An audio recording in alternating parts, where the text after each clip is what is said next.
warahmatullahi wabarakatuh. Perkenalkan, nama saya Sel Oktaviani dengan NIM 20 Di sini saya akan menjelaskan beberapa penjelasan materi dengan mata kuliah pengembangan dan media sumber belajar. Yang pertama yaitu konsep dasar teknologi pendidikan. Pengertian teknologi pendidikan secara etimologi berasal dari bahasa Yunani. Teknologi asal katanya yaitu techi, yang bermakna seni, kerajinan tangan atau keahlian. Bagi bangsa Yunani kuno, teknologi sangat diakui sebagai suatu kegiatan khusus dan sebagai pengetahuan. Pada hakikatnya, teknologi pendidikan adalah salah satu pendekatan yang sistematis dan kritis tentang pendidikan. Teknologi pendidikan memandang soal dan mengajar belajar sebagai masalah atau problematika yang harus dihadapi secara rasional dan ilmiah. Teknologi tidak merupakan kunci ke arah kesuksesan yang pasti di dalam pendidikan.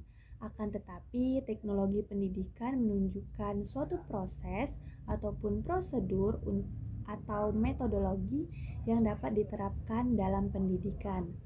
Teknologi pendidikan dapat juga dipandang sebagai suatu gerakan dalam pendidikan yang diikuti oleh guru yang merasakan bahwa mengajar hingga kini masih dilakukan secara sembrono, asal-asalan, dan tanpa dasar yang kokoh ataupun menurut selera masing-masing.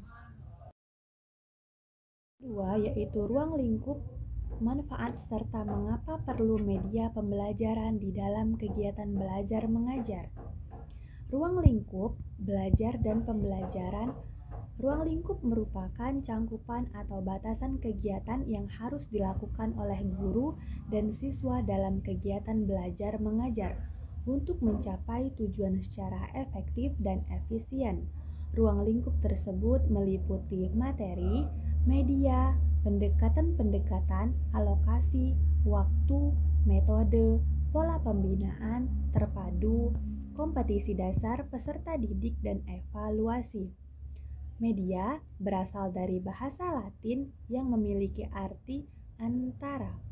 Istilah ini memiliki makna perantara antara sumber dan penerimaan. Media yang dibuat guru dapat berupa suara, video, dan gambar.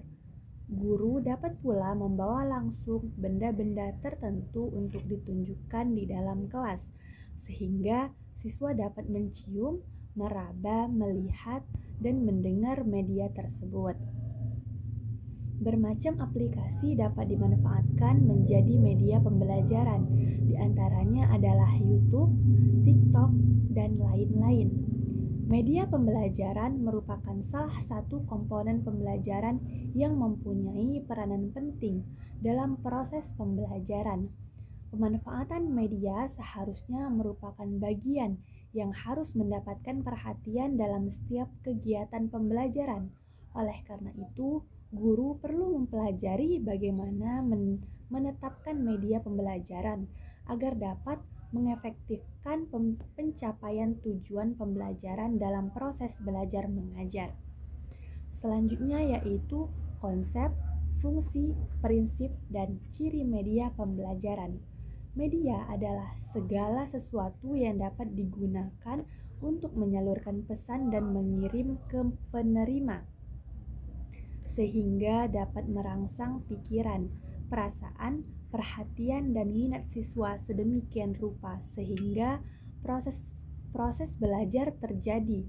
Fungsi pertama media adalah sebagai alat bantu pembelajaran dan fungsi kedua adalah sebagai alat sumber belajar. Prinsip pokok yang harus diperhatikan dalam penggunaan media pada saat kegiatan belajar mengajar adalah bahwa media digunakan dan diarahkan untuk mempermudah siswa dalam belajar dan dalam upaya memahami materi pembelajaran. Dengan demikian, penggunaan media harus dipandang dari sudut kebutuhan siswa. Hal ini perlu ditekankan sebab sering menjadi media dipersiapkan bahannya untuk dilihat dari sudut kepentingan guru. ciri media pembelajaran. Yang pertama yaitu ciri fiksasi. Ciri ini menggambarkan kemampuan merekam, menyimpulkan, melestarikan, dan mengonstruksi suatu peristiwa ataupun objek. Yang kedua yaitu ciri manipulatif. Suatu kejadian yang memakan waktu berhari-hari dapat disajikan kepada peserta didik dalam waktu 2 atau 3 menit dengan teknik pengambilan gambar. Yang ketiga yaitu ciri distributif. Ciri distributif dari media yaitu memungkinkan suatu objek atau kejadian ditransformasikan melalui ruang dan secara bersamaan kejadian tersebut disajikan kepada peserta didik dengan stimulus pengalaman yang relatif sama mengenai kejadian ini, yaitu teknologi sebagai sebuah pendekatan dalam problem pendidikan. Teknologi pendidikan didefinisikan sebagai teori dan praktek dalam merancang, mengembangkan, mendayugunakan, mengelola, menilai, dan meneliti proses sumber dan sistem pelajaran pada manusia. Dari definisi di atas dapat disimpulkan bahwa teknologi pendidikan adalah sebagai suatu studi yang terus dikembangkan agar menghasilkan peningkatan kinerja pembelajaran yang lebih baik dan dapat memudahkan peserta didik maupun pendidik. Teknologi pendidikan memungkinkan adanya perubahan kurikulum, baik strategi, pengembangan maupun aplikasinya. Teknologi pendidikan mempunyai fungsi yang luas, tidak hanya terbatas pada kebutuhan kegiatan belajar di kelas, melainkan dapat berfungsi sebagai masukan bagi pembinaan dan pengembangan kurikulum yang dikaji secara ilmiah, logis, sistematis, dan rasional, sesuai dengan tuntunan ilmu pengetahuan dan teknologi. Teknologi pembelajaran berupa untuk merancang, mengembangkan, dan memanfaatkan aneka sumber belajar, sehingga dapat memudahkan atau memfasilitasi seseorang dalam belajar. Hingga pada suatu saat terbuka kesempatan bagi setiap orang untuk belajar sepanjang hayat, di mana saja, kapan saja, oleh siapa saja, dengan cara dan sumber belajar apa saja yang sesuai dengan kebutuhannya. Selanjutnya, yang kelima yaitu teknologi komunikasi dalam pendidikan. Teknologi komunikasi adalah seperangkat alat penambah kemampuan orang dalam berkomunikasi atau perangkat dan sistem hasil rekayasa manusia yang digunakan sebagai media transmisi untuk menyampaikan ide, pesan, atau gagasan kepada orang lain.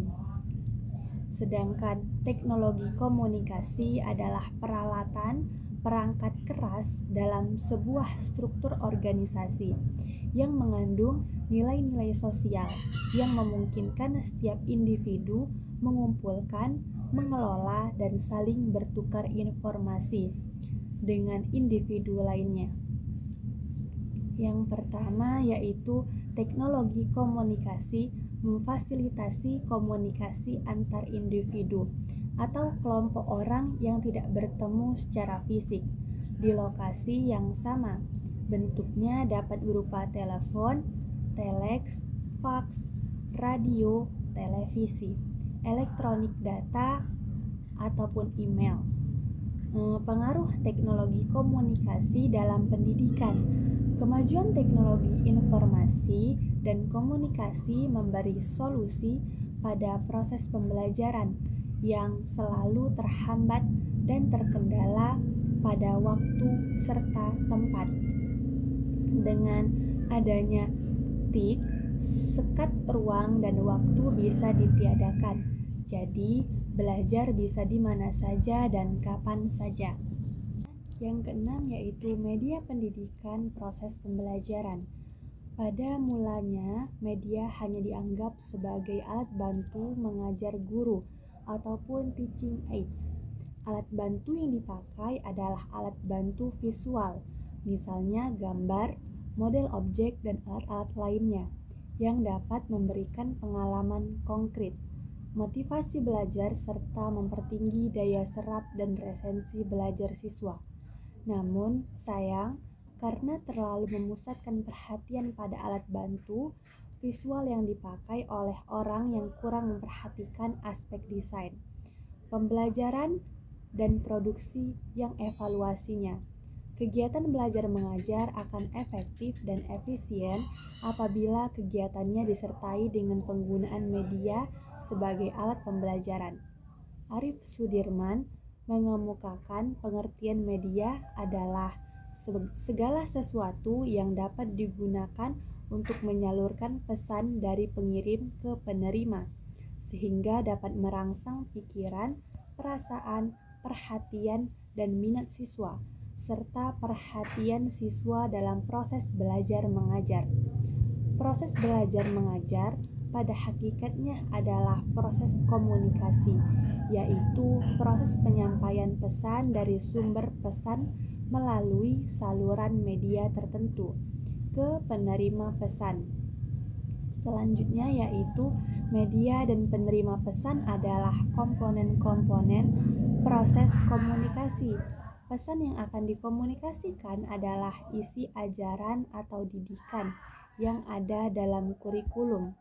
Sumber pesannya yaitu bisa guru, siswa, orang lain, ataupun penulis buku, dan proses media.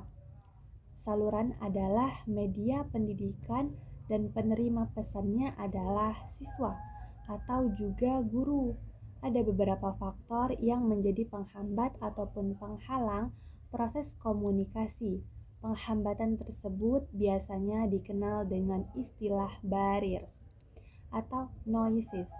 Kita dikenal adanya hambatan psikologis seperti minat, sikap, pendapat, kepercayaan, inteligensi, pengetahuan, dan hambatan fisik seperti kelelahan, sakit, keterbatasan daya indera, dan cacat tubuh.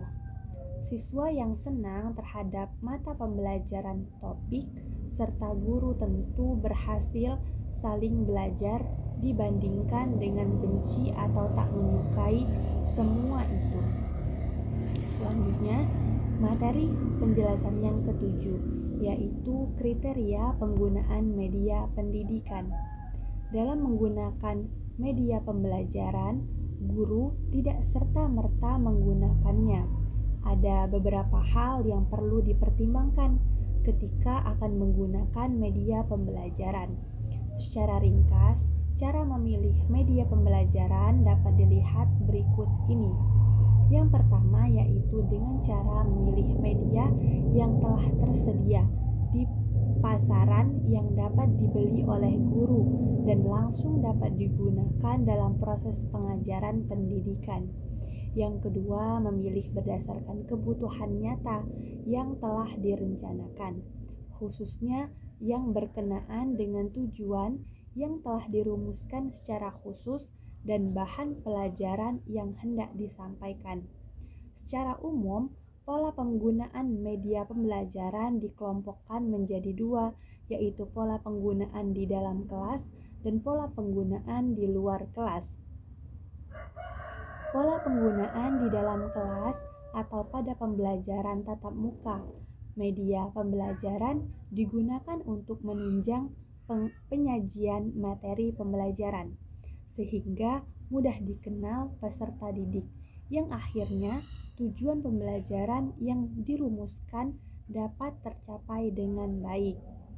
Sedangkan pola penggunaan pembelajaran di luar kelas, media pada umumnya digunakan untuk belajar mandiri dan belajar jaga jarak jauh.